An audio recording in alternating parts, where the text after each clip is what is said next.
Okay, I think we can begin. Thank you once again.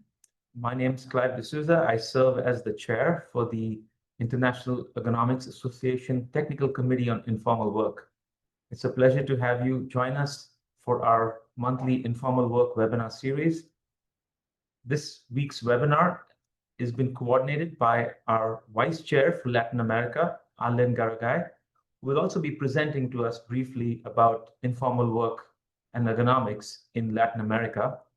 And then she will also introduce two of our other presenters today, Jorge Bautista and Juan Pablo Cortez. So I will not introduce them right now, but I'll save those introductions for later. Today's presentations will all be in Spanish. These are pre-recorded with English subtitles, so you can follow along. Our moderator for today, unfortunately, Akran Salman Navarro could not join us. So thankfully, Professor Dennis Chavez from the Pontifical Catholic University of Ecuador will be serving as today's moderator. I encourage you all to post your questions in the chat, and we will discuss them at the end during the Q&A after the presentations. Our moderator will also translate questions and responses between English and Spanish, so all of you can follow along. That is all from me. Dennis, would you like to give a few instructions to our Spanish-speaking audience before I begin? Buenos días con todos. Es un gusto para la International Association de Ergonomía presentar este webinario mensual sobre trabajo informal. El día de hoy vamos a tener a Jorge Bautista y Juan Pablo Cortés, que nos van a hablar un poco sobre trabajo informal en Perú y Colombia. Solo por temas prácticos, todas las preguntas pueden ponerlas en inglés o en español. Nosotros hacemos el trabajo de traducir esto. Por favor, escriban en la parte, en el cuadrito de preguntas y respuestas y continuamos, iniciamos. Las grabaciones y todo el webinario se va a llevar en español con subtítulos en inglés y al final aperturaremos un espacio para hacer preguntas y respuestas que será con traducción coordinada. That is all, Clive. You can continue.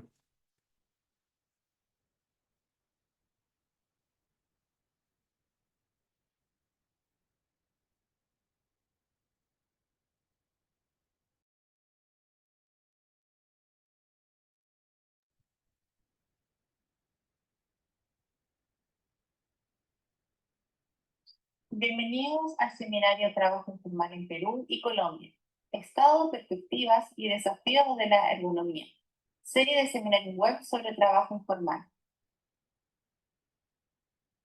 Este seminario web del Comité Técnico corresponde a la segunda parte sobre trabajo informal de la IEA y será un acercamiento al tema del trabajo informal en Latinoamérica. Se abordarán trabajos informales más representativos de la región, por destacados exponentes de Perú y Colombia. Se revisará el estado de la ergonomía en el abordaje de esta temática y futuros desafíos en el área. ¿Quiénes organizan? Clive D'Souza, profesor de la Universidad de Pittsburgh y presidente del Comité Técnico de Trabajo Informal de la IEA.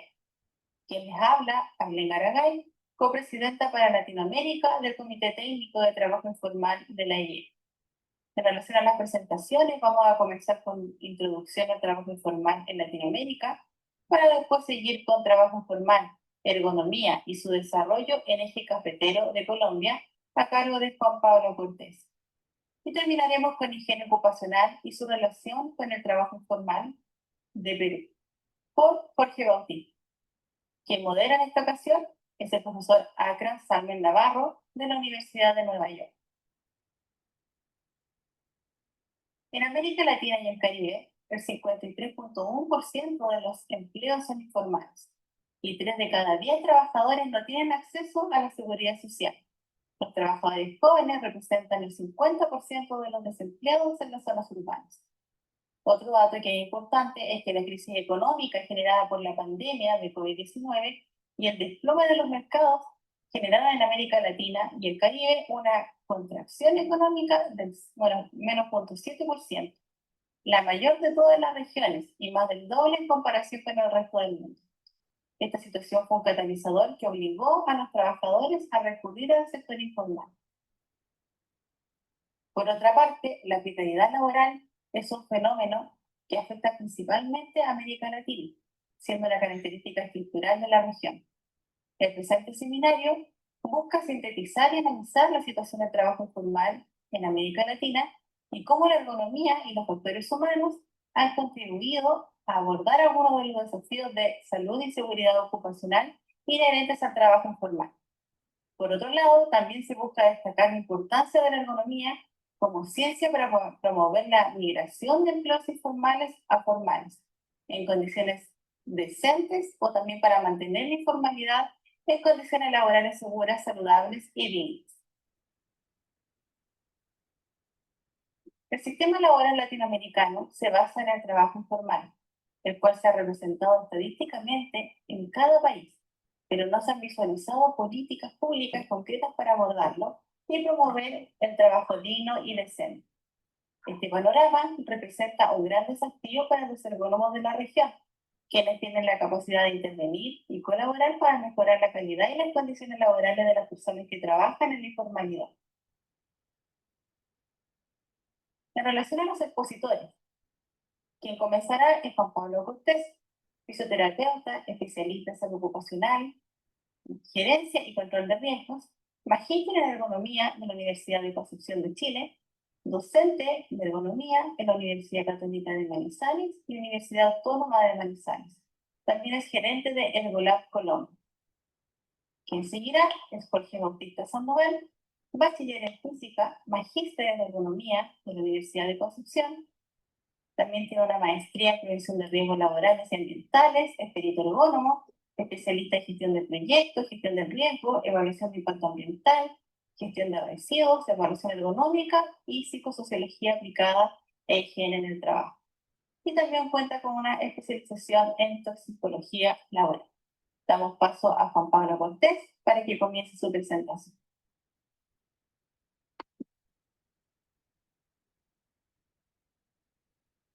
Hello, it is an honor for me to be in this presentation, and I want to thank the IE for this invitation.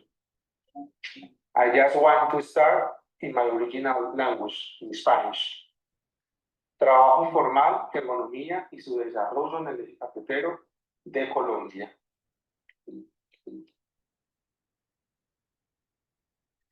De acuerdo a la proporción de la población ocupada informal de nuestro país, la última encuesta que se generó sobre el DANE, el último resultado que se nos generó fue en marzo de 2025, donde la población principalmente con un trabajo informal se ubica en la zona rural, correspondiente al 83.2%.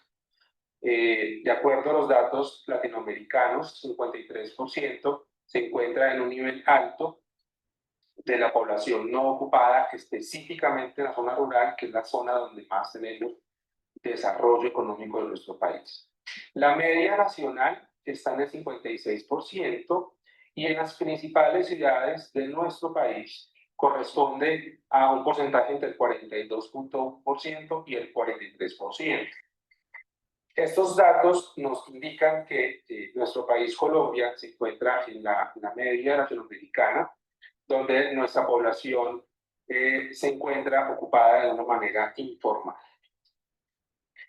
En el eje cafetero se encuentran las ciudades de Armenia, Pereira y Manizales, que son ciudades principalmente productoras de café, y presenta el indicador más bajo de informalidad. Como pueden observar en esta gráfica, los datos que representan las ciudades están por debajo de la media, correspondientes inclusive al 34.9% Manizales, que quizás es una de los departamentos a nivel nacional que tiene un desarrollo importante del café en nuestro país y que moviliza gran parte de la economía a nivel nacional. El café de este sector de Colombia es muy apetecido a nivel internacional y es donde encontramos que hay una gran parte de la población formalizada en el sector, en este aspecto de la agricultura colombiana. Si comparamos el tamaño de las empresas y el trabajo informal, visualizamos que las grandes empresas es donde tienen la mayor formalización y por ende pues tienen un trabajo muy poco en porcentaje informal. Va incrementándose la informalidad a través del crecimiento de las empresas. Empresas con microempresas que corresponden a un trabajador, quizás hasta 5 trabajadores. Empresas pequeñas, 10 trabajadores, vemos un porcentaje inclusive el 84.3% de informalidad. Entonces logramos visualizar que en el último trimestre de esos datos estadísticos, pues el incremento de esta población que no está contratada de manera formal, pues identifica que es importante tener un crecimiento sustancial. Mientras más grande sea la empresa, más niveles de formalización de trabajo podamos encontrar en esta población. Asimismo, esta encuesta nos determina la formalización del trabajo. Vemos en la gráfica la formalización del 57.8% para los trabajos informales en los hombres y el 53.6% para las mujeres.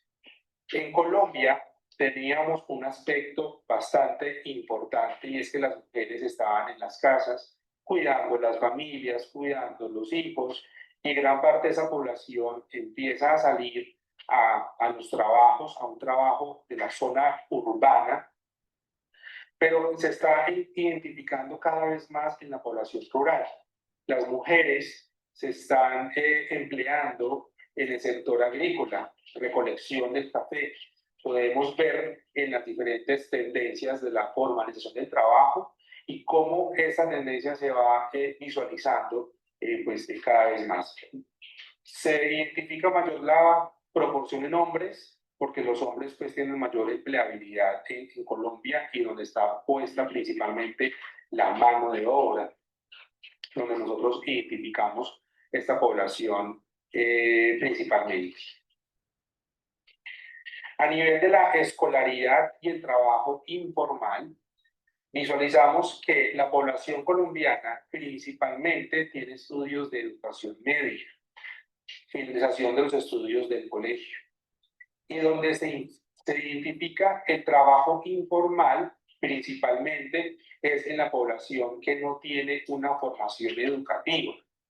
Visualizamos en la gráfica en la parte inferior que cuando las personas o la población no tiene ninguna educación o tiene una educación básica primaria, educación secundaria o la educación media, o sea, terminar los estudios de bachiller, es donde se concentra la principal población que no tiene un trabajo formal. Podríamos pensar que el sector educativo tiene mucha relación con la formalización del trabajo. En la gráfica de arriba podemos ver que esta población tiene un incremento importante a nivel de la formalización de los estudios y pues principalmente se encuentra la población con un trabajo de una formalización importante en la educación colombiana. Podríamos estar pensando que además que tengamos oportunidades de escolaridad, de estudios universitarios, podríamos tener mayores opciones en la formalización del trabajo.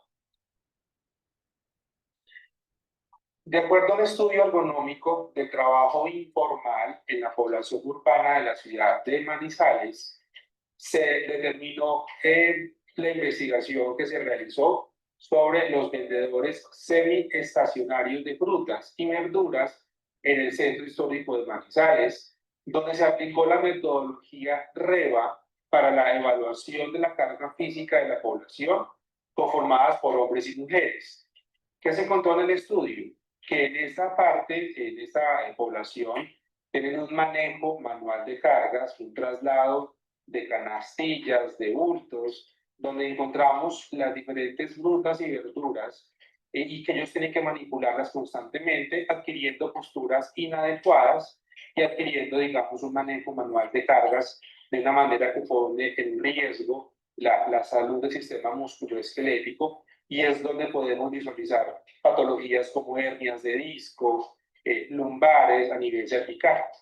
Pero esa falta de información, hay una falta de información, una claridad frente a esta población. No tenemos datos tan claros estadísticos, sino por medio de encuestas que nos van determinando las condiciones del sistema musculoesquelético. Aquí logramos ver que las enfermedades del sistema osteomuscular corresponden al 20.37%, que es un porcentaje bastante importante de esta población y que en definitiva determina que el sistema musculoesquelético pues tiene una prevalencia importante en esta población.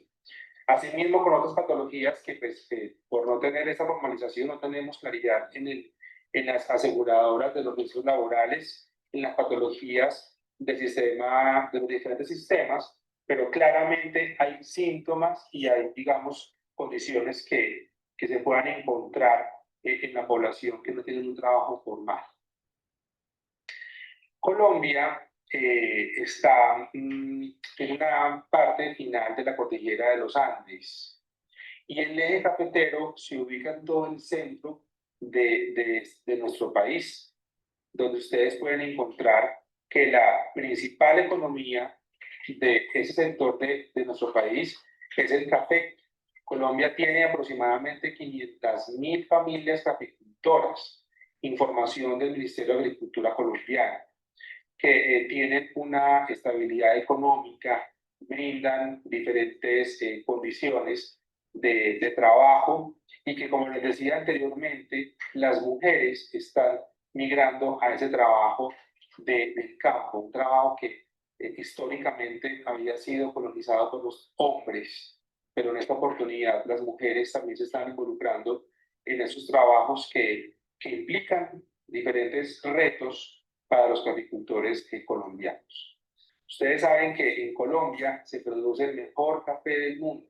Ustedes pueden saborear la acidez de la suavidez de las notas del café, y también se debe al aspecto de los cultivos, que son cultivos que se desarrollan en montañas, en colinas, donde se siembra los diferentes cultivos, y que en la proporción del último dato estadístico 2023-2024 se produjeron 14.079 millones de bultos de granos de café, lo que representa un crecimiento del 30% de datos de la Federación Nacional de Cafeteros Colombiana.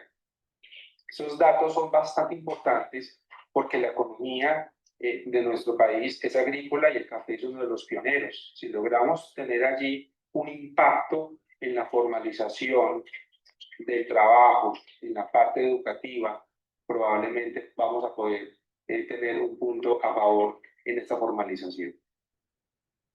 Los desafíos para los caficultores colombianos.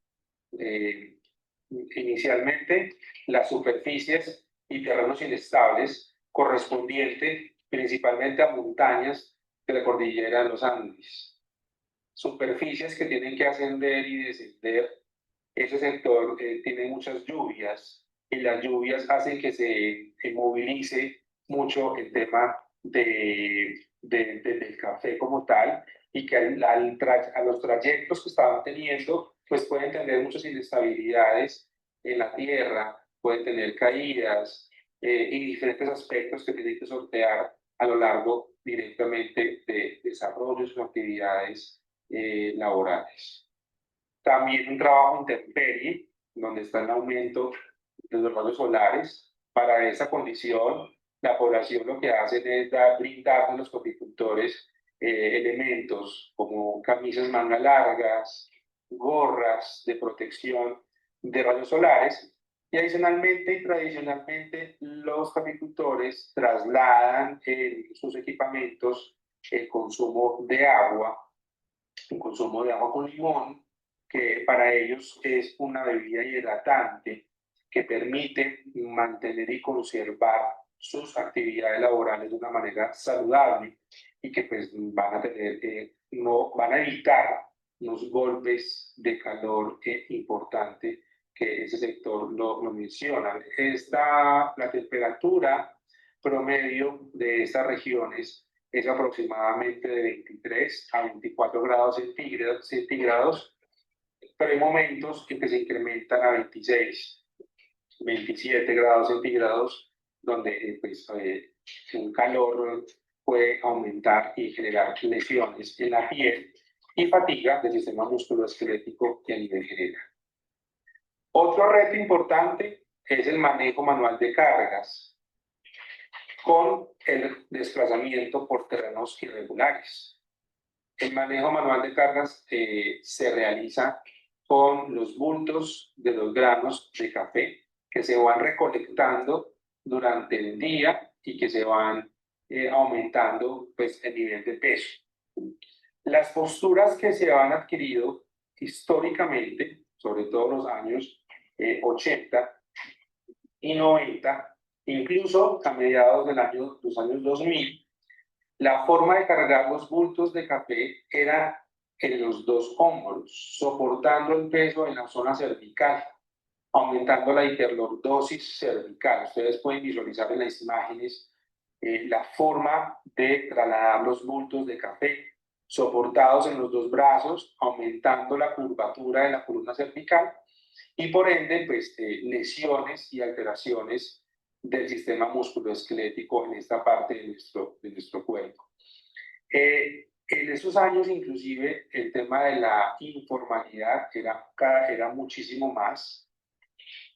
Y no se tienen datos estadísticos de personas con lesiones, con patologías del sistema musculoesquelético. No hay un registro claro que nos podamos entender ese tipo de lesiones de hombros y de columnas vertebrales, que es un reto bastante importante que se tuvo en su momento. De acuerdo a la legislación colombiana, la normatividad en ergonomía, principalmente quiero traerlo a colación, nace la primera resolución normativa fue la resolución 2400 de 1979, donde en unos artículos 390 y 392 nos hablan de los límites permisibles del manejo manual de cargas, donde los hombres pueden transportar desde el suelo 25 kilogramos y soportados en hombros 50 kilogramos de peso. Y las mujeres desde el suelo 12.5 kilogramos y en hombros 20 kilogramos de peso. Esto hace que ya tengan unos límites permitidos para los traslados y el manejo de las cargas. Sin embargo, esto tiene un crecimiento a través de los años. No es un cumplimiento que se haya hecho en esos inicios, sino que se ha venido incorporando en las nuevas resoluciones, en la nueva normatividad, que hace que tengamos unos puntos importantes de revisión para poder entender hasta dónde hemos en este momento exigido en los diferentes sectores.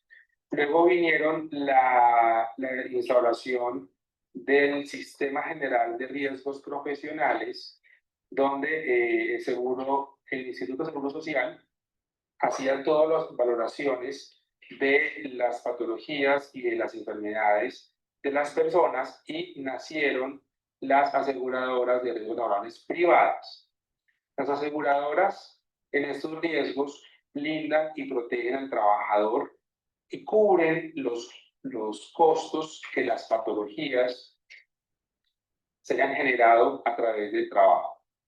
Entonces, de ahí ya hay una cobertura de riesgos laborales, ya hay una situación que protege de cierta manera y los cuidados se van incrementando, donde la parte educativa de las empresas que están formalizadas, pues, tienen un incremento importante. Luego sigue la importancia de los exámenes médicos ocupacionales, exámenes de ingreso, exámenes periódicos e inclusive exámenes de egreso hacia la población, donde un médico o especialista en seguridad y salud en el trabajo valora a la persona y determina si es apto o no para un puesto de trabajo de acuerdo a las condiciones físicas de las personas. También en el año 2007 se adoptan unas guías de atención integral basadas en la evidencia, llamadas GATIZO.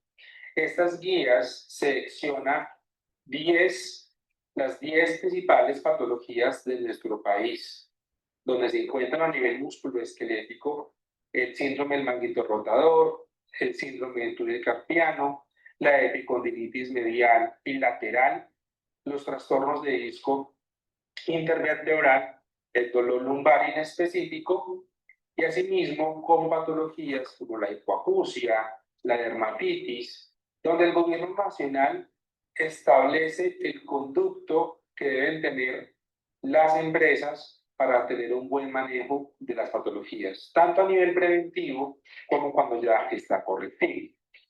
Viene exigiéndose básicamente la implementación de un sistema de gestión donde se puedan proteger a las personas en riesgos laborales por el accidente de trabajo y por las enfermedades laborales. En el 2014 se determina una tabla de enfermedades donde cada capítulo nos menciona los factores de riesgos relacionados y los diagnósticos para los cuales las empresas tienen que revisar cómo pueden establecer controles en la fuente, en el medio y en la persona para evitar generar lesiones de las diferentes patologías que se puedan causar. Esto, digamos que se estaba estableciendo y era normativamente importante, pero en el 2015 se estableció todo un decreto que recopiló todo lo referente a la normatividad del sector trabajo. Se establecieron los parámetros del Sistema General de Riesgos Laborales y empezó a tener unos parámetros muchísimo más claros de cumplimientos desde la implementación de las empresas. Y las exigencias vinieron siendo de una empresa pequeña, una microempresa, una pequeña, una mediana empresa, hasta una gran empresa, y asimismo las exigencias que tiene el gobierno nacional.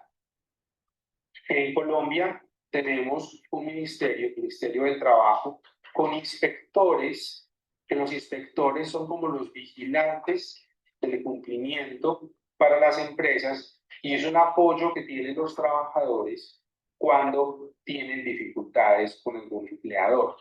Un trabajador puede ir directamente a una oficina del trabajo y puede plantear su inconveniente. Se puede plantear, por ejemplo, mi empresa, la que yo laboro, manejamos bultos de cemento, de café, de lo que sea, y supera los límites. Me estoy enfermando, tengo lesiones, y el Ministerio del Trabajo con los inspectores van y revisan las empresas y establecen parámetros de cumplimiento, les dan tiempo de cumplimiento frente a esas condiciones.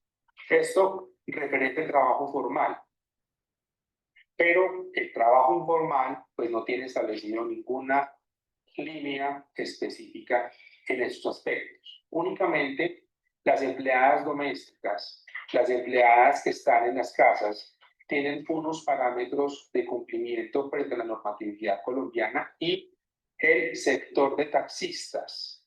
Los taxistas tienen unos puntos que como son independientes, digamos que se pueden vincular a unas cooperativas.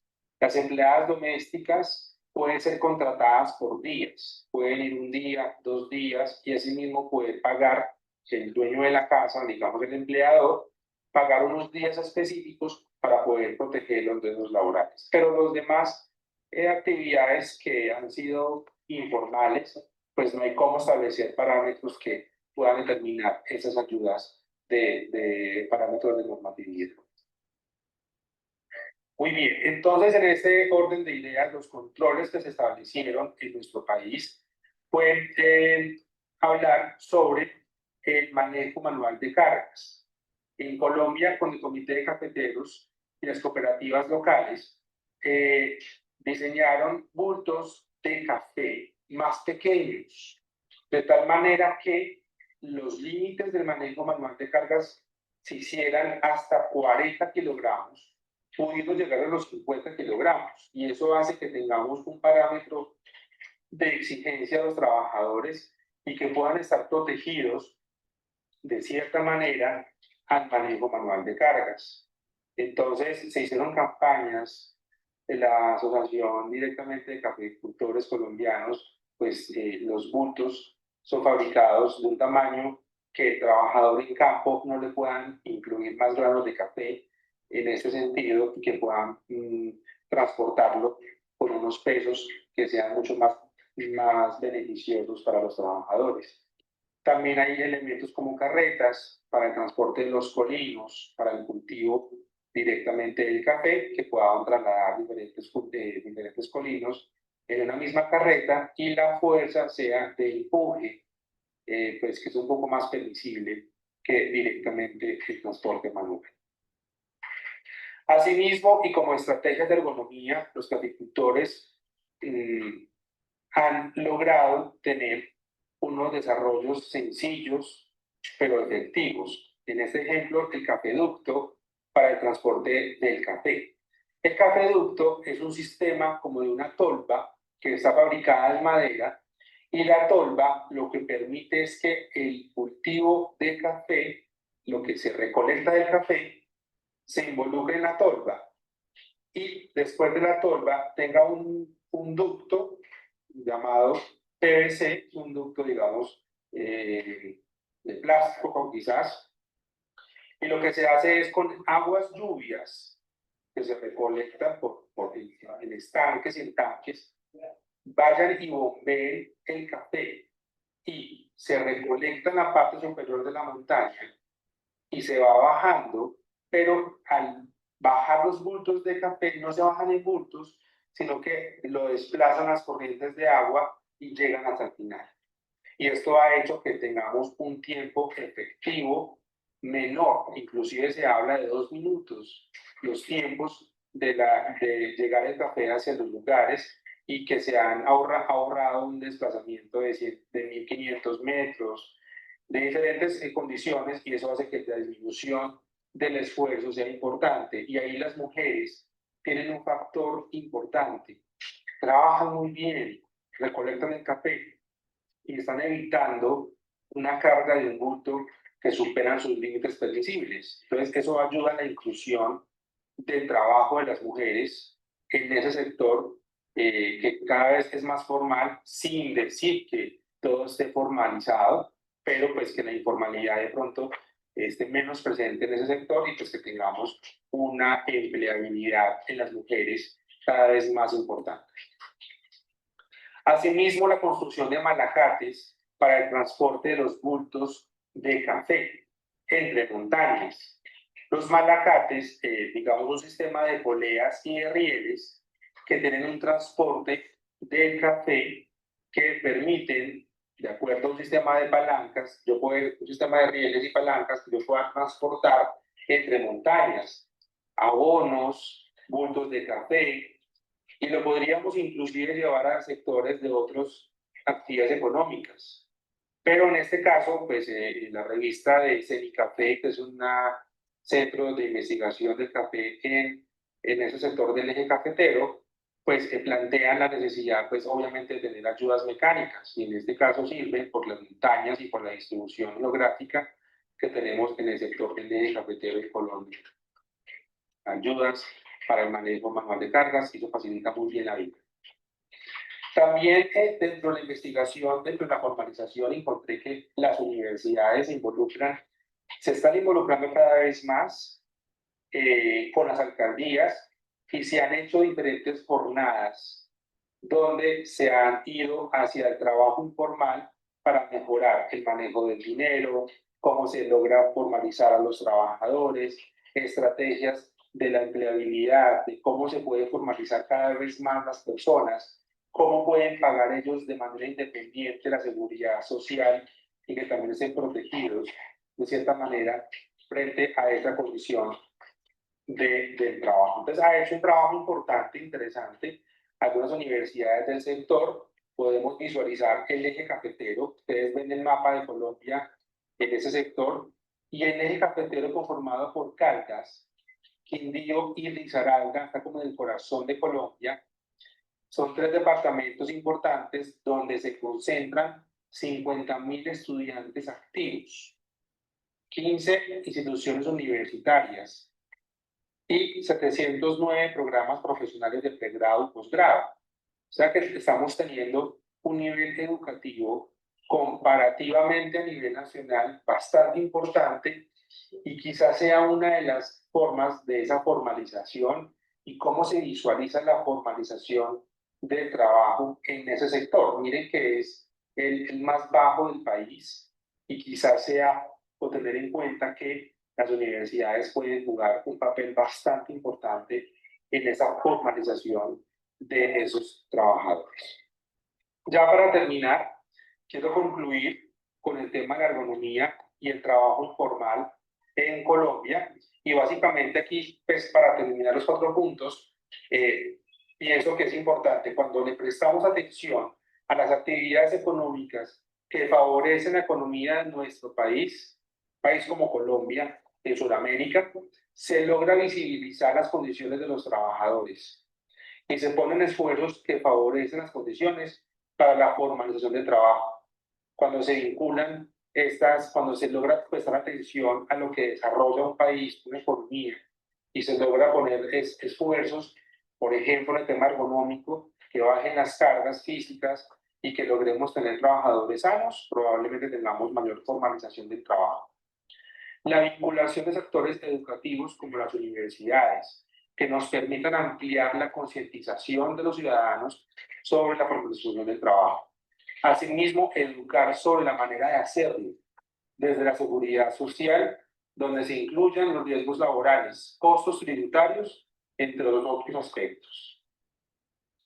También pienso que el fortalecimiento de las políticas públicas que también exijan parámetros en cuanto a la formalización del trabajo. Así como se han fortalecido las normas de cumplimiento de la seguridad y la salud en el trabajo, creo que también es importante aumentar esa formalización cuando yo llego hacia esos sectores, cuando los logro entrenar y capacitar, logramos mejorar. Y por último, la economía del eje cafetero principalmente es el café, pero también tenemos otros sectores como la producción del aguacate. El eje cafetero produce, exporta aguacate, gran porcentaje a nivel nacional. El coco, cacao y productos de frutos, que de igual manera son retos establecidos desde la ergonomía y las estrategias que puedan lograr mejorar las condiciones laborales y de la formalización laboral. Les agradezco mucho el espacio, muy amables para todos, cordialmente.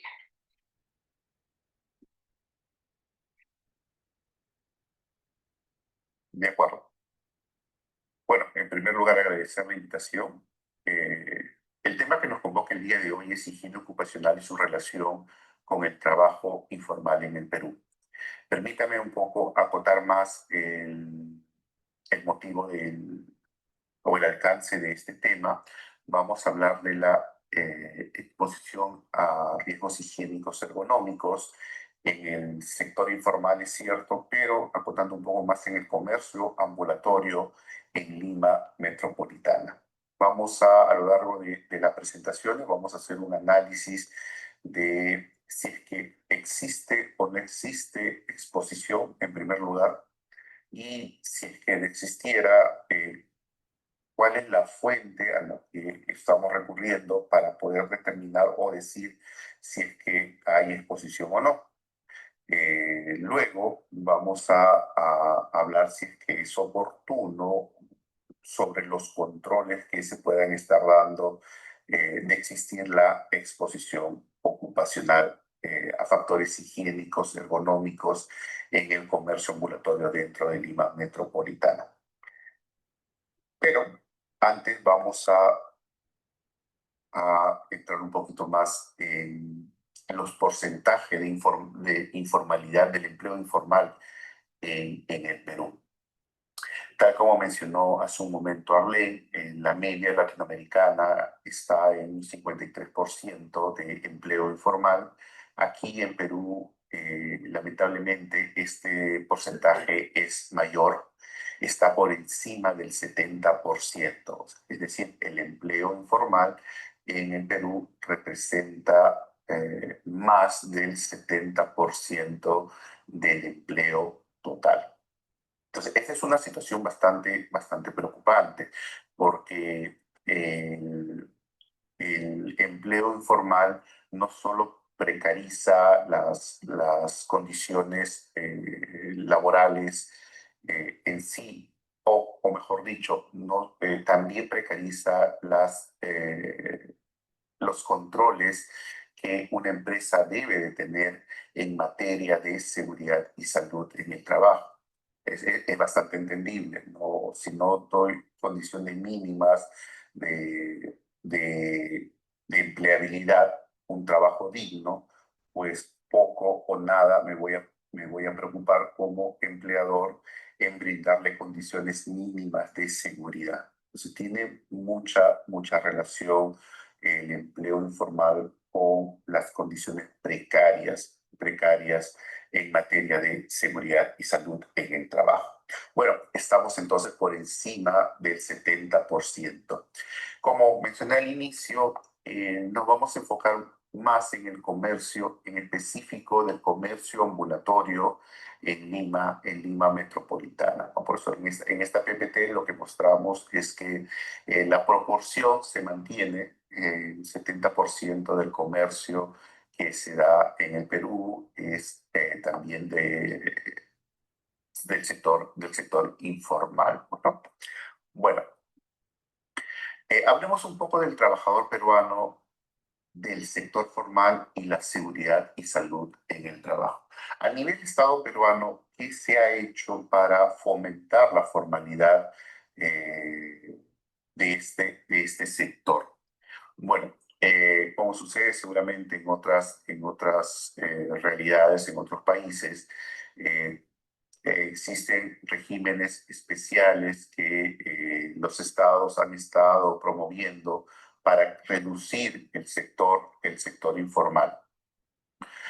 Como bien sabemos, las empresas están regidas en un régimen general que conlleva determinados sobrecostos. ¿Qué quiere decir esto? Que tener a un trabajador en planilla, como llamamos aquí en Perú, conlleva determinados sobrecostos para el empleador. Por ejemplo, el sueldo mínimo en Perú es aproximadamente $300. Si este empleado pertenece al régimen, a una empresa que está en el régimen general, el empleado, es cierto, va a recibir los $300 como parte de su sueldo, pero para el empleador, para la empresa, tener a un trabajador en planilla involucra un sobrecosto adicional del 50%. Es decir, que siguiendo esta línea de ejemplo, el trabajador formal le estaría costando al empleador aproximadamente $450. $450 siempre y cuando el trabajador está ganando el sueldo mínimo. Ante esta situación es que el Estado peruano, como mencioné hace un momento, promulga o emite regímenes especiales. Uno de los regímenes especiales es la microempresa. Entonces, un trabajador que está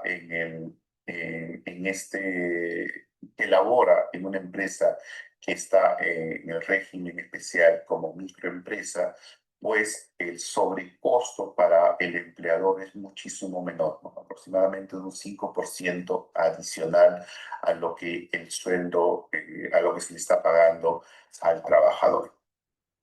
Entonces, estos son algunos regímenes que el Estado peruano ha promovido para disminuir esta cantidad bastante elevada del empleo informal. Esto es un análisis. Bueno, tenemos entonces que hay cierto sobrecosto tener a un trabajador en planilla, como indicamos. Ahora hablando un poco de seguridad y salud en el trabajo propiamente. En el año 2011 se promulga la Ley 29783, Ley de Seguridad y Salud en el Trabajo, donde en términos sencillos lo que indica esta norma es que toda empresa debe de implementar un sistema de gestión de seguridad y salud en el trabajo. ¿Qué quiere decir?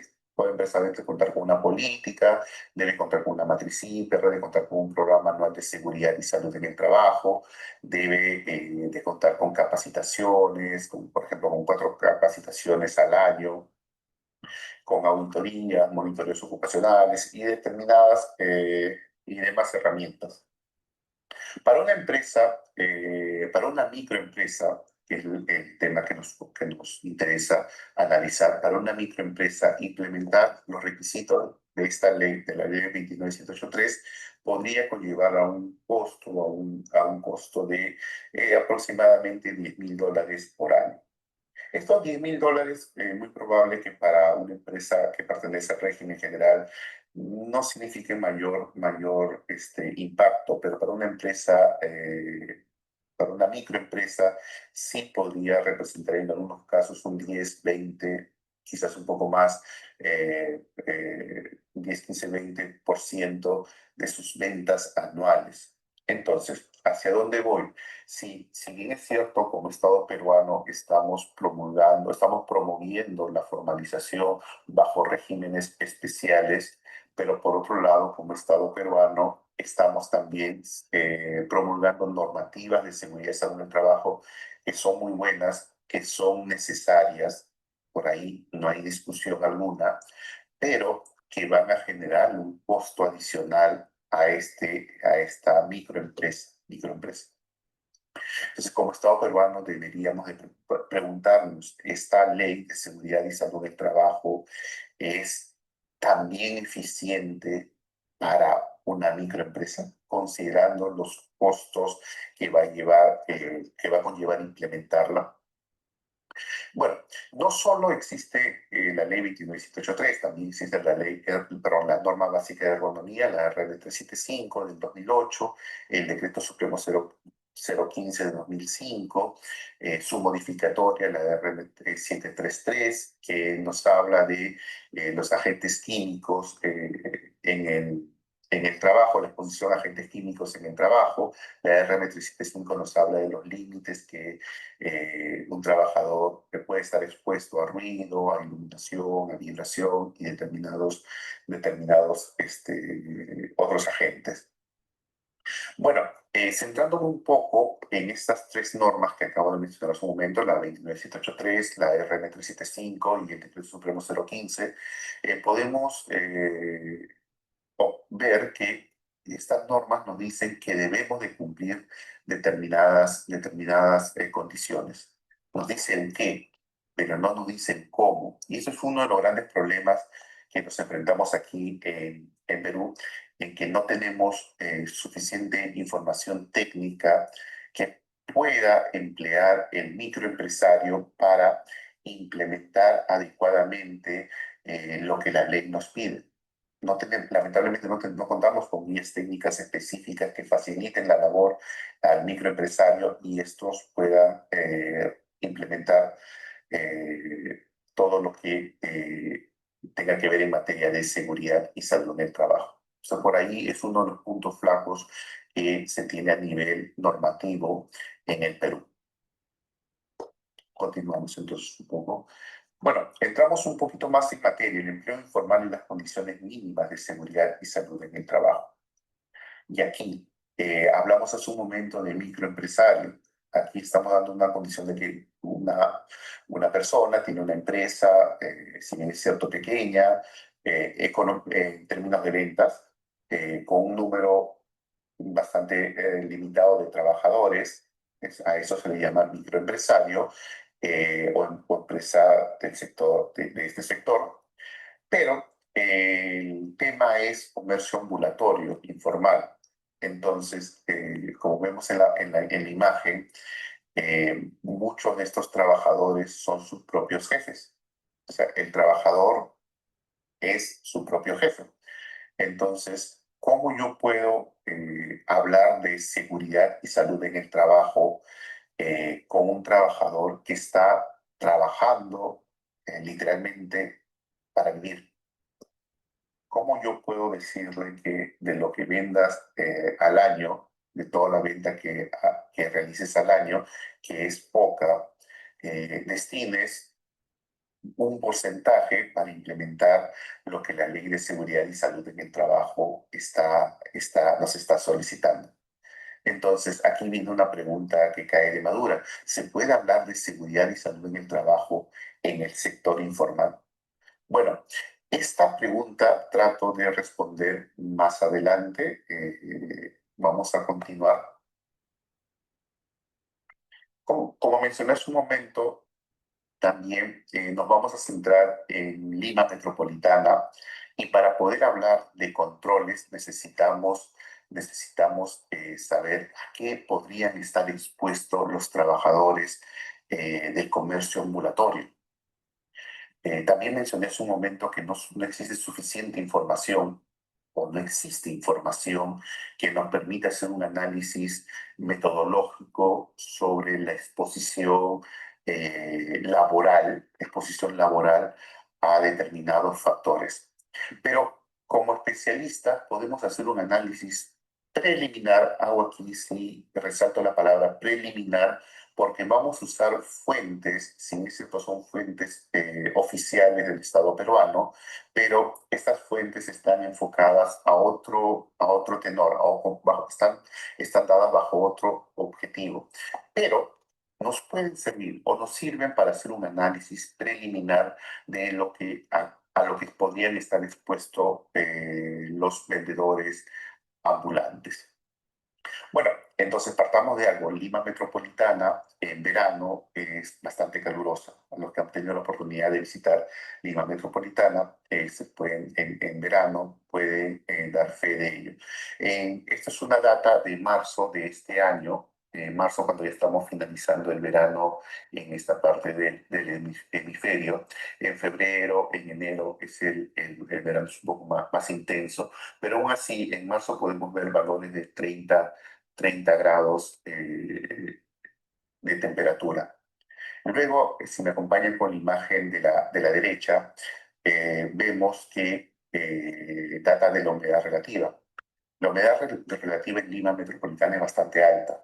Hay momentos en que puede llegar al 80, 90%. Y aquí hagamos un análisis. Entonces, cuando hablamos de estrés térmico por calor, estamos hablando de tres tipos de temperatura. Temperatura del aire, bueno, que aquí lo tenemos en imagen, temperatura del globo, temperatura radiante y temperatura del bulbo húmedo, que está asociada bastante a la humedad relativa.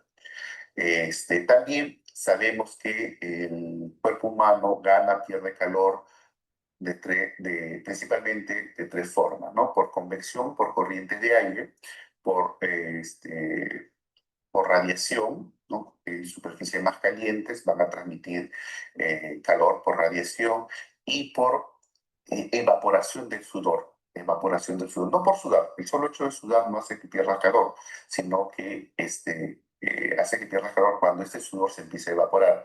Y este calor se va a evaporar de manera más eficiente cuando la humedad relativa es baja. Entonces, si tenemos humedad relativa alta, la eficiencia en la pérdida de calor por sudoración no va a ser muy buena.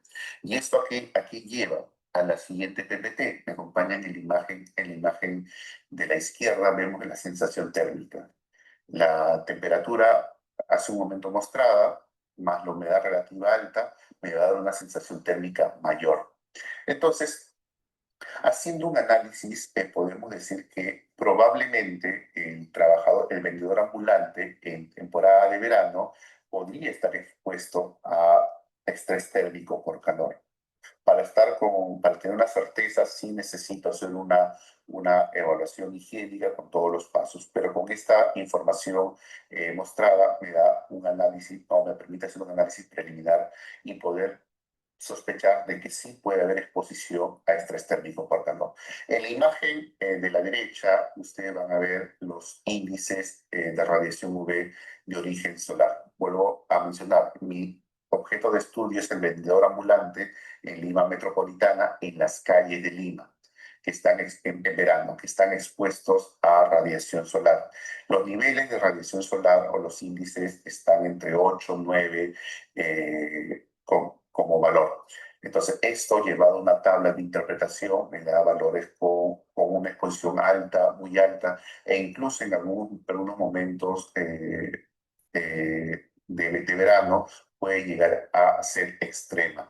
Entonces, tenemos otro análisis preliminar, que no solo el trabajador está expuesto o podría estar expuesto a estrés térmico por calor, sino también a radiación UV de origen solar.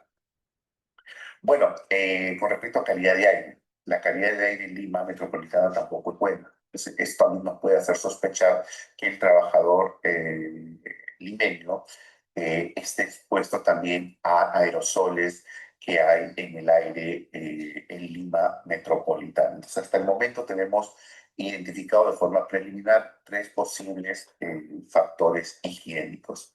El parque automotor en Lima es uno de los más antiguos de la región, en una media de 13 años, 13.6 años.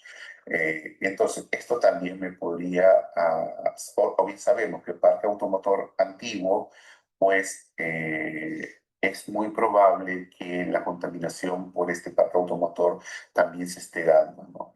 En términos de gases de combustión. Entonces aquí tenemos también otro factor posiblemente al que esté expuesto el vendedor ambulante. El ruido también es otro de los factores, al que el vendedor ambulante va a estar expuesto. Lamentablemente la educación vial en Lima Metropolitana no es muy buena y tenemos a conductores de vehículos de transporte público, vehículos particulares, que constantemente están haciendo sonar el claxon del vehículo. Y también por bibliografía sabemos que los claxones de los vehículos, hablando en términos de decibeles, superan los 100 decibeles. 100 decibeles repetidos de forma continua por la mala educación vial que tenemos aquí, pues hace que el trabajador también probablemente esté expuesto a ruido. Esto, digamos, es en términos de factores higiénicos. En factores ergonómicos, pues también vamos a ver más adelante unas imágenes de unos vendedores ambulantes que están cargando una caja con gaseosa. Y en estas cajas de gaseosa hay 10 botellas, cada una de medio litro, y sabemos por bibliografía que se considera carga a partir de 3 kilogramos. Estas 10 botellas superan tranquilamente los 3 kilogramos. Entonces podemos decir que también el trabajador, el vendedor ambulante, está expuesto a manipulación manual de cargas. Trabajos de pie en jornadas prolongadas, sí. La RM375 que mencioné hace un momento nos da determinadas condiciones que debe de tener un trabajador que está sentado. También nos da determinadas condiciones que un trabajador debe de tener si realiza su actividad de pie. O sea, reconoce que la actividad debe ser de pie, pero también reconoce que cuando este trabajador haga sus pausas, debe de hacerlo en un lugar donde pueda descansar, donde puedan descansar sus miembros inferiores, ¿no? Si va a hacer sus pausas, un trabajador de pie, que labora de pie, va a hacer sus pausas de pie, pues esas pausas no va a ser del todo eficiente. Entonces, esta norma, la RM375, nos menciona que si tu trabajo es de pie, pues debe de contar con un asiento o un espacio donde pueda sentarse durante las pausas. En este caso, volvamos a nuestro sector, que es el comercio ambulatorio, pues sabemos que ellos están en la calle, no hay un lugar donde puedan sentarse y están las 12 horas, las 13 horas, 14 horas de pie. Entonces, otro de los factores que podemos identificar de forma preliminar. Bueno, dicho esto, con esto termino, pero quisiera responder la pregunta que me hice hace unas diapositivas atrás. ¿Se puede hablar de seguridad y salud en el trabajo sin hablar de seguridad y salud en el trabajo? Pues aquí vemos tres imágenes que son tomadas hace unas semanas en Lima Metropolitana, el comercio ambulatorio al que les estoy haciendo mención. ¿Qué podemos ver en común en estas tres imágenes? Pues que cada una de ellas tiene determinados controles para determinadas exposiciones. Entonces, el vendedor ambulante no es ajeno a la prevención. El vendedor ambulante sabe que tiene que protegerse. Es cierto que al vendedor ambulante no le voy a poder hablar en términos quizás de seguridad y salud en el trabajo, quizás de política de seguridad, quizás de un programa anual de seguridad y salud en el trabajo, en términos técnicos que nosotros los gestores de riesgo estamos acostumbrados a referirnos. No lo voy a hacer de esa manera. Lo puedo hacer de otra manera. Entonces, ahora me surge otra pregunta. ¿Es la Ley de Seguridad y Salud en el Trabajo, la 29783, la cual nos indica que debemos de contar con un sistema de gestión de seguridad y salud en el trabajo del todo eficiente? Del todo eficiente me refiero a que también tiene un alcance o también podría ser aplicable a este sector informal, o es algo utópico.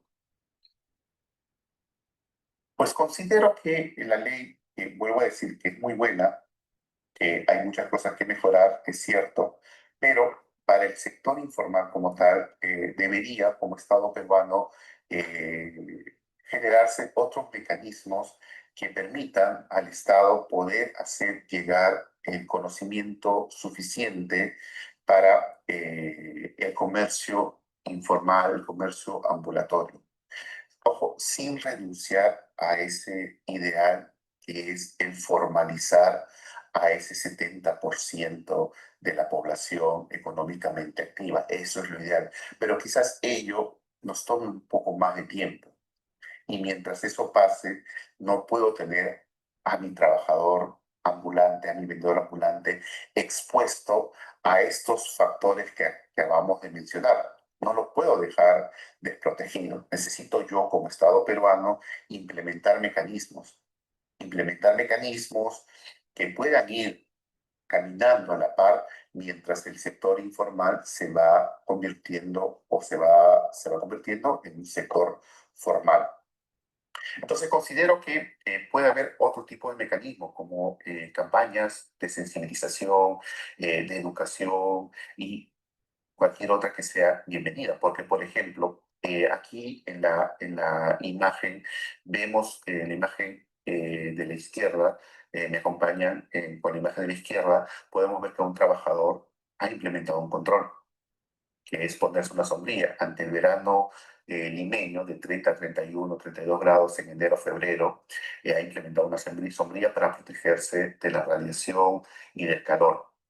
Usa ropa manga larga para protegerse de la radiación UV.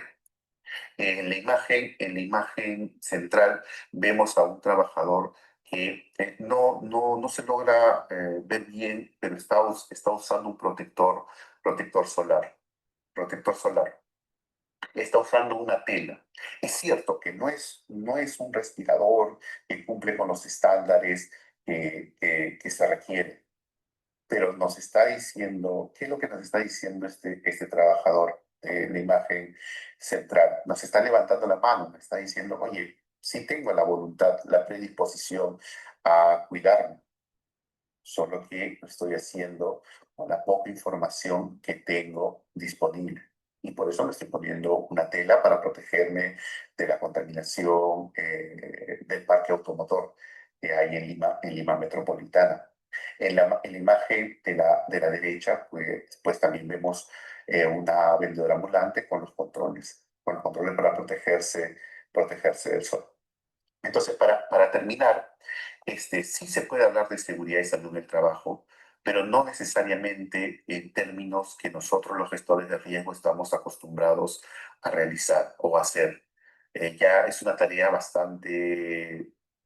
titánica del Estado peruano para poder hacer llegar los controles que habitualmente hablamos en el sector formal los controles, hacer llegarlo a este trabajador que sí tiene la predisposición a poder cuidarse, y eso, y con esto sí termino, es algo que resalto bastante. Cuando nosotros estamos tratando de implementar en una industria del sector formal, tratamos de implementar algún control que luego de haber sido analizado vemos que es el más eficiente.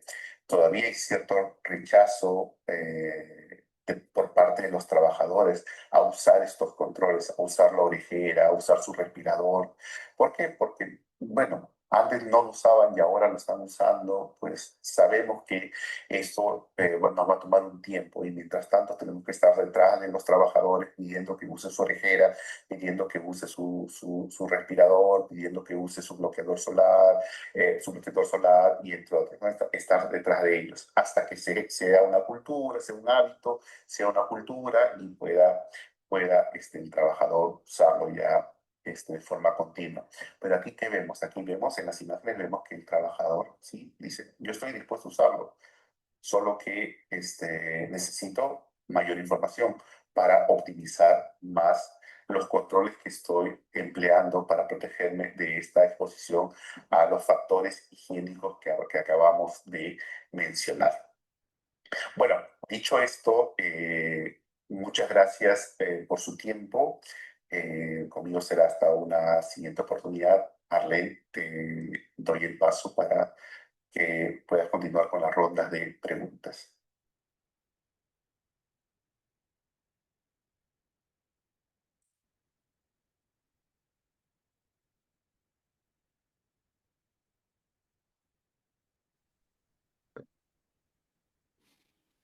Hi, everyone. Akram couldn't be with us today, so I'm Camila Rengifo. We support with you all the translation about around the webinar and the question. We invite all audience speaking English to put the question in the chat. Bueno, muchas gracias a todos. Lamentablemente Akram no pudo acompañarnos hoy día. Camila y mi persona estaremos un poco haciendo soporte en la traducción. Y damos inicio un poco a la ronda de preguntas con una primera pregunta de Ernesto Camargo para Juan Pablo. Dice, respecto a la informalidad del trabajo, ¿qué riesgos específicos se han identificado que causan enfermedad y accidentes? ¿Cómo la formalización del trabajo podría eliminar o mitigar la exposición a estos riesgos? Dame un segundito, lo traduzco también en inglés para nuestra audiencia en inglés. The question is, with regard to informality of work, what specific risk has been identified and causing illness and accidents?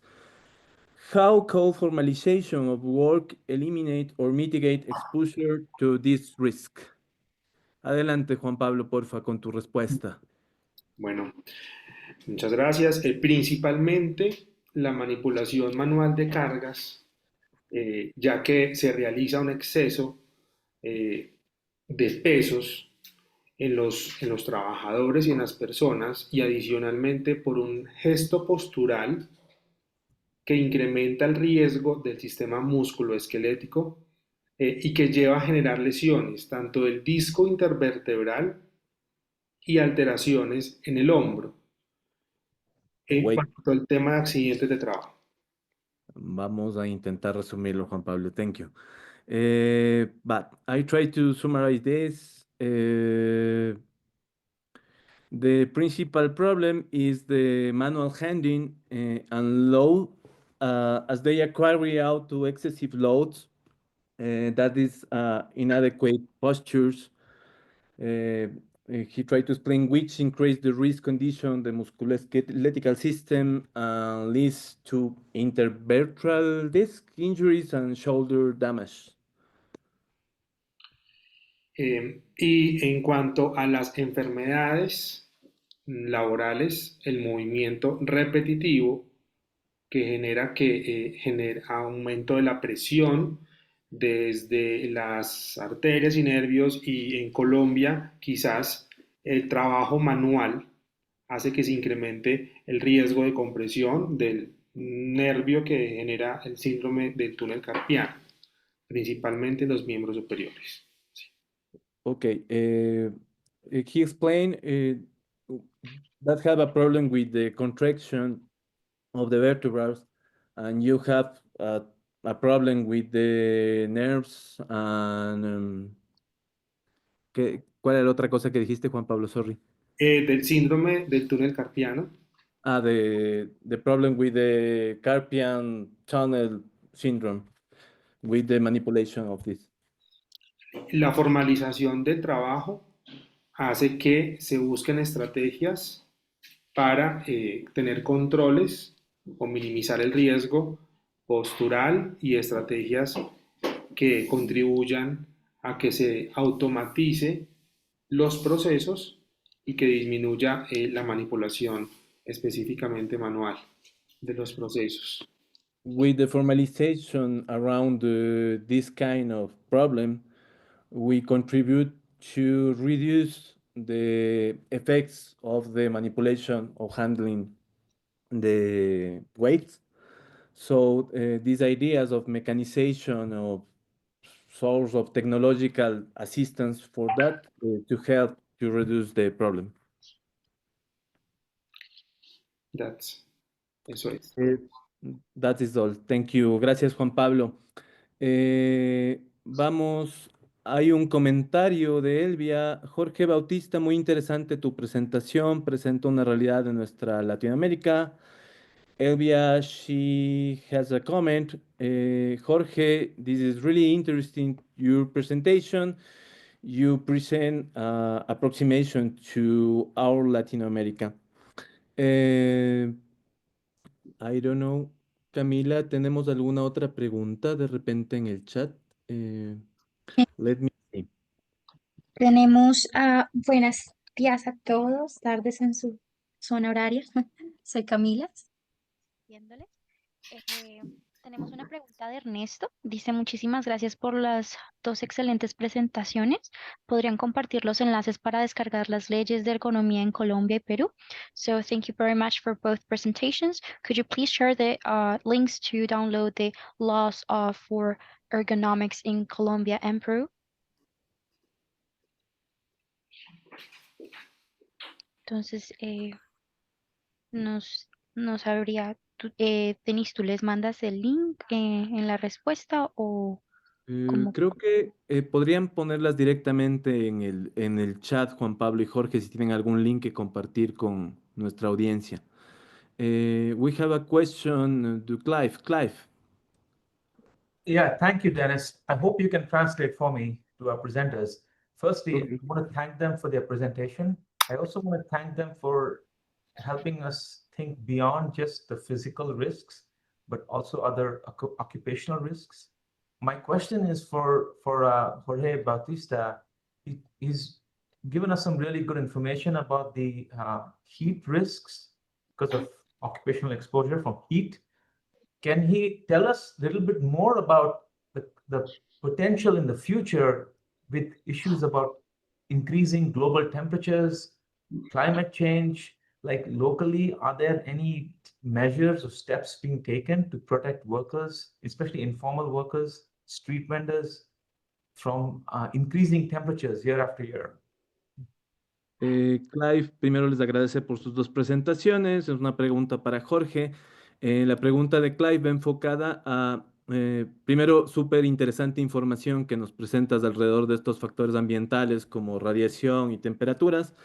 Y un poco la pregunta de Clive va en torno a qué pasará en el futuro, tomando en cuenta que la temperatura global y todo este tema ecológico está aumentando de tiempo en tiempo. Y si se te ocurre algo, piensas qué podría hacerse alrededor de eso. Bueno, ¿qué tal? Buenos días por acá, por esta parte del hemisferio. Sí, sabemos el cambio climático a lo cual nos estamos enfrentando y es uno de los problemas, uno de los problemas a los cuales, si bien es cierto, tenemos con este análisis que realicé algo preliminar, pero con data ya más estudiada, se puede terminar o se puede ir ajustando y ver que el cambio climático sí va a tener un gran impacto sobre los trabajadores ambulantes. De por sí, tenemos ya a una población, este 70% de la población del empleo informal. Jorge, Sí, dame un segundito para ir un poco ok. simultáneamente respondiendo. What Jorge says, we have a problem with the ecological problem. This is a preliminary information that allow us to have a kind of idea. We can do it to the data, the strong data, to do something. Sigue, Jorge, por favor. Ok, bueno, indicaba que bajo estas condiciones el riesgo, si hablamos ya en términos de riesgo, se va a incrementar para los trabajadores del sector informal con respecto al agente estrés térmico por calor. El factor principal o la fuente principal de estrés térmico por calor en el trabajo ambulatorio en Lima Metropolitana, la fuente es el sol. El calentamiento que está generando va a incrementar el riesgo. Actualmente los vendedores ambulantes están tratando de sobrellevarlo, pero ante un incremento de la temperatura, pues es muy probable que lo poco que tengan ya implementado resulte insuficiente y tengamos a trabajadores, ya con esta parte termino, a trabajadores expuestos a riesgos más críticos. Okay. He tried to explain the principal factor of risk is the sun, so you can't do anything about this, but they have this kind of solution around the how I say that the vendors, the street vendors, he take the solution or the momentum solution, but in the future it's really complicated with these people don't have any possibility to do something more.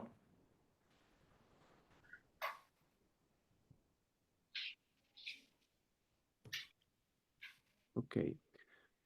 Camila, ¿tenemos alguna otra pregunta por ahí? ¿Me ayudas un poco revisando? No sé si el chat o lo... Y tenemos otra dice asistente anónimo. Dice, ¿qué podemos hacer como ergónomos para ayudar a comprender los desafíos de los trabajadores peruanos y tal vez mejorar la seguridad de sus actuales soluciones alternativas que están usando ahorita? So, how we can, like ergonomists, help to understand the challenges of the work Peruvian people and maybe improve the safety of their of their current solutions and the alternatives they are taking right now. Claro. Bueno, aquí hay podemos tener dos frentes de actuación, ¿no? Una que es de forma directa. Sabemos que estudios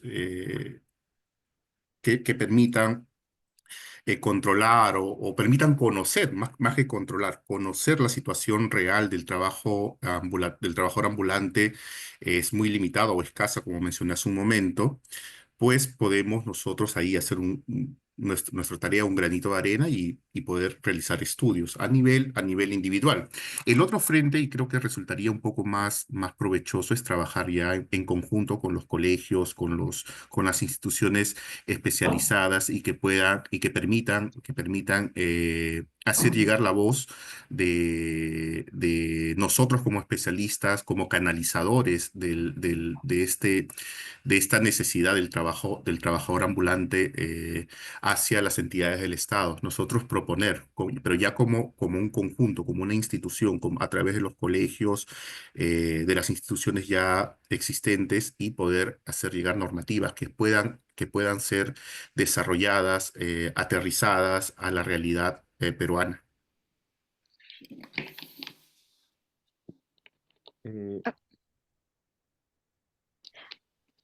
Okay, so he's talking about two fronts. One direct front that it's as ergonomist to take like direct actions purposes of investigations to continue with an investigation process to help reduce that situation. And also he mentions the second front, and it's that the educational system be involved, and to have those two fronts together to help reduce the street vendors' conditions. Tenemos otra pregunta de Diego Sepúlveda. Dice, ¿se tiene políticas en los planes de desarrollo local en las municipalidades sobre los trabajadores o vendedores informales y el espacio público? Entendería que es para Jorge. This is another question to Diego Sepúlveda. You have the politics or plan to develop to local development in the municipalities about the workers or informal vendors in the public space. Adelante, Jorge, con tu respuesta. Bueno, dentro de Lima Metropolitana tenemos municipalidades que sí formalizan o regulan el comercio ambulatorio.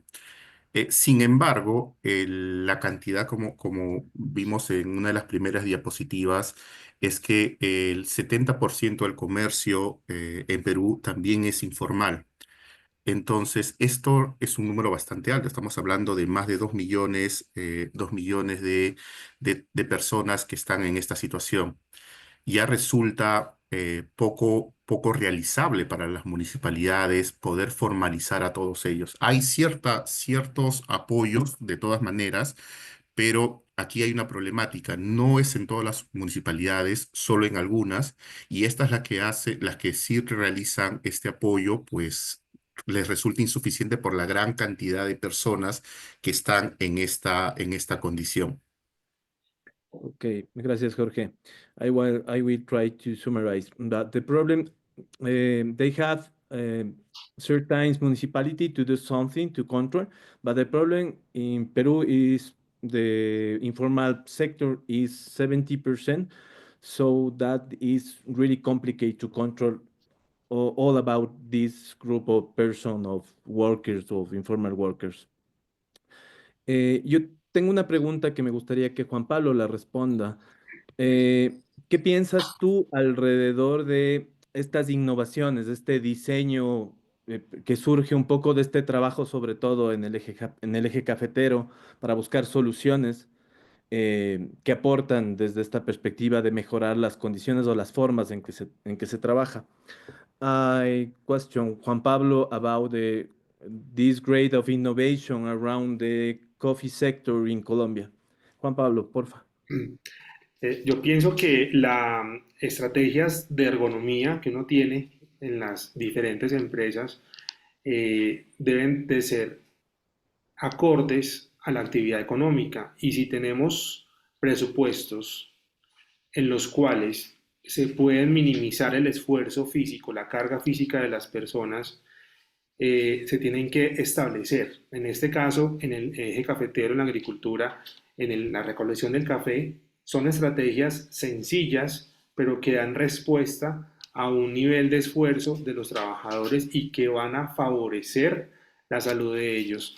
Hemos visto ejemplos prácticos, pero que realmente impactan estas condiciones físicas de los trabajadores. Realmente es una muy buena alternativa que tienen ellos para sus tareas, y asimismo favorece esa salud de ellos mismos como trabajadores. Yo tengo una duda, y antes de hacer la traducción en inglés, ¿estas innovaciones un poco tecnológicas son propuestas por los trabajadores o son las empresas las que los ponen? Me parece súper interesante ese espacio como de innovación desde el trabajador. Es una propuesta, en estos casos de la agricultura, es de doble dirección. Unas que son por los mismos trabajadores, que ellos mismos los están creando, los están desarrollando. Y dos, hoy los ergónomos están migrando también al sector de la agricultura. Entonces, entre las dos, con la ergonomía participativa, ellos también hacen parte de esos procesos y logran tener soluciones. En este caso del cafeducto es propuesta por los trabajadores, realmente. Y de ahí, pues, vemos una disminución de los esfuerzos que ellos tienen en las condiciones. Ya el tema del diseño del malacate, que es el transporte que transporta directamente entre las montañas, ya es un desarrollo de ingeniería que ya es propuesto directamente por las empresas para favorecer a los trabajadores. Okay, super. Gracias. Um, eh, I will try to summarize this question. I demand to Juan Pablo to this kind of innovation around the coffee work and if this innovation is proposed with the workers or the enterprise. So he responded me, this is a effort to the workers to try to develop something to help this group, but the enterprise arrived to take these ideas and take place for other innovation. This is the situation of the malacates, is the known this kind of winches to traverse the mountains. Sí. Wait. Camila, no sé si tenemos Sí. otra pregunta. Por favor. Tenemos otra de Diego Sepúlveda. No sé si le parece bien también al ponente que mientras dando la respuesta ir haciendo la traducción para no resumir tanto la respuesta y que pues pueda hacerlo más eh, pues completa posible también en cuanto a la traducción. So, la pregunta es, en Chile y Perú, ¿qué políticas de formalización se han planteado para los trabajadores informales? So, in Chile and Peru, what formalization politics have been planted for the informal workers? Bueno, con respecto a ello, lo que mencioné en la diapositiva, se han creado regímenes especiales que permiten o que incentivan la formalización del empleo. Sin embargo, el porcentaje todavía sigue siendo bastante alto, por encima del 70%. Entonces, por ahí digamos que si analizamos en macro, decimos que no son del todo eficientes. Quizás por ahí ya los expertos van a poder determinar qué otros tipos de políticas sí puedan incentivar la formalidad. Pero de que existen regímenes especiales, sí, hay muchos. Ahora no se me viene a la mente cuántos, pero hay más de 30 regímenes especiales en el Perú. It doesn't come to my mind the exact number, but there is over 30 special regimens that have been applied in Peru to help the transition to informal workers to formal workers. However, it's been very difficult because it's over the 70% of the population that is currently in informal work.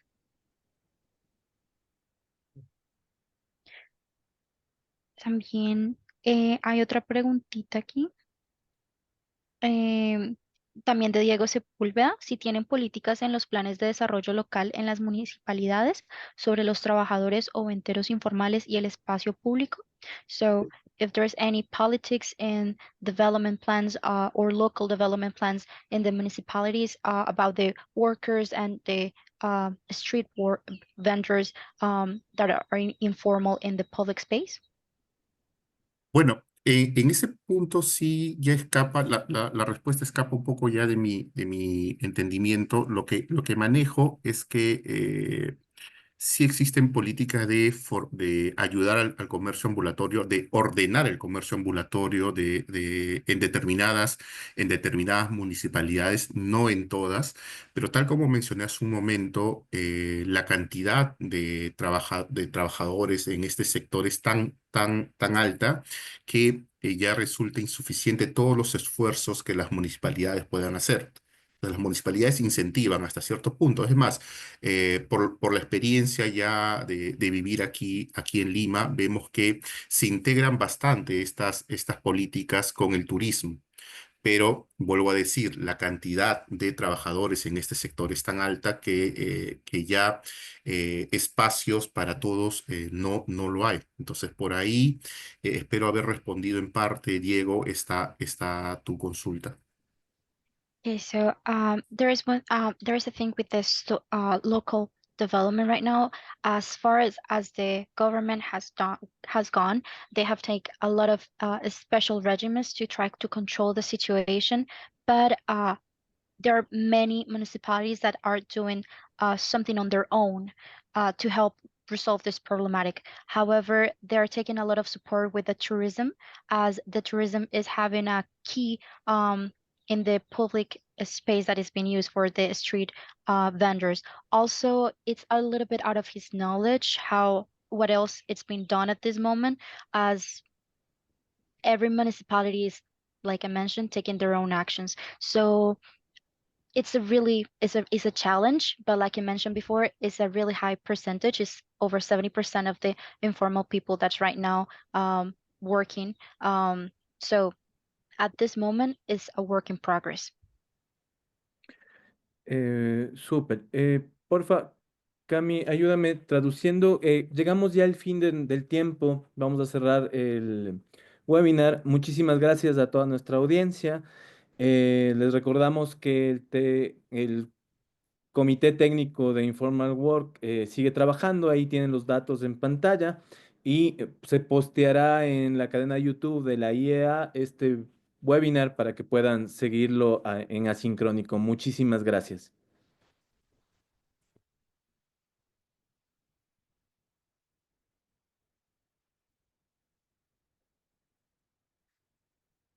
Thank you so much, all the people. This is the end of webinar. This posted after this webinar in the YouTube channel of EAA in the Technical Committee of Informal Work. Thank you very much.